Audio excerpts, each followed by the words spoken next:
All right, everyone, we are busting some Stampede myths this morning. Just because you've got your cowboy hat on doesn't mean all bets are off. Well, Lonny Balbi is here to weigh in on some Stampede scenarios, some legal, some not so legal.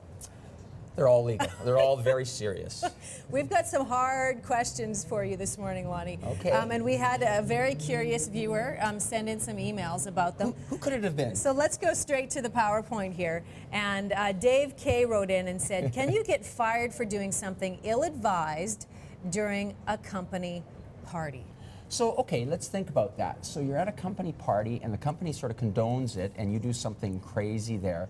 I mean, the problem there is if the company is sort of encouraging you to drink and do something crazy, okay? Yeah. So that's going to be the issue. But generally speaking, you probably would not normally be advised, or not normally be fired for that. But just be careful what you do. You know, don't do anything too crazy. And that's for you, okay? Well, Dave K. was wondering about it. I don't know. Dave Kelly, maybe? I'm not sure. Here's another question from a Dave K. If I sign a mechanical bull consent waiver form while intoxicated, is it still valid? And this happens, I'm sure, all the time. And this Dave K. guy, we gotta. I want to like. How come it's the same question? He's same guy is asking. He's a curious viewer. Well, okay. Let's see. So you sign one of those waiver forms. Actually, there's a whole bunch of law on these waiver things. Yeah. And you have to be careful because I mean it depends. Again, it depends on the circumstances. You know, if they explain it to you, if you understand what it is you're doing. Most people understand that when they go on something like those crazy mechanical bulls, that you're gonna, you know, you're basically taking on the liability. Mm-hmm.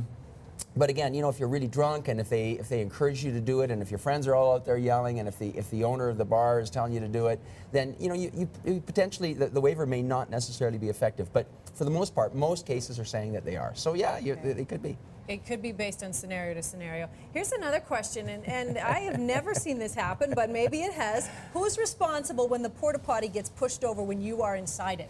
You know, this is not a good scenario. I have a feeling this is a personal thing for this Dave K. guy. He may have been involved in this. You know, I remember a number of years ago going to some of the Stampede functions, and there was these, you know, these porta potties that were out there, and I remember a bunch of guys were trying to play fun on their buddy, and they were trying to push this thing over, and I looked at that, and I thought, oh my God, that's just going to be a nightmare. And I guess, you know, the thing there is you know, the owner of the place has to make sure that the things are secured down. There's security guys that are supposed to be there. I mean, could you sue? You potentially could sue. Actually, believe it or not, you could sue. The people that have those porta potties have to make sure that they're at least the owner. They have to be staked down a little bit. They have to be staked down a little bit. Help us out, people. Yeah, come on. There's just, you know that people are going to do stupid things during Stampede, and that's not a very good one. Okay, this is very interesting. True or false, there are more divorces after Stampede? Well, you know, there is an urban legend that has gone down. You know, I hear that every year about that one. And you know what? We did some scientific research, and we checked. Honest to God, we checked down at the courthouse and found out that there are actually no more filings post-Stampede than there are pre-Stampede. Can you believe that? I even thought that, but there's actually no difference. It's just the same every year. It's the same. If there is a time when folks are going to get into trouble and up to mischief, it's during Stampede. You would think so, typically. but that's the urban myth. That's the urban myth, and actually, it doesn't seem to make any difference. Isn't that? That's the urban myth. Okay, we myth busted, and here's on the other end of it: true or false? The birth rate in Calgary climbs around March every year. There's a lot of loving going on, Lonny. Well, you know, again, there's another urban myth. We actually checked, believe it or not, again, scientifically, we checked with the health board, and the birth rate in Calgary actually does not change. And you know what it is? It's condoms. It's condoms that work. I wanted to give this to you just in case, you know, having your out party. Just be careful. There you go. Look at that. It's he the travels with condoms. You know what? Well, the lawyer always has to be prepared here, Suzanne. So let's be clear. But actually, the birth rate does not change. Isn't that interesting? There's one that everybody has always asked me about as well, and we actually researched it, and there you go. It doesn't make any difference. Just a take-home message: always be prepared.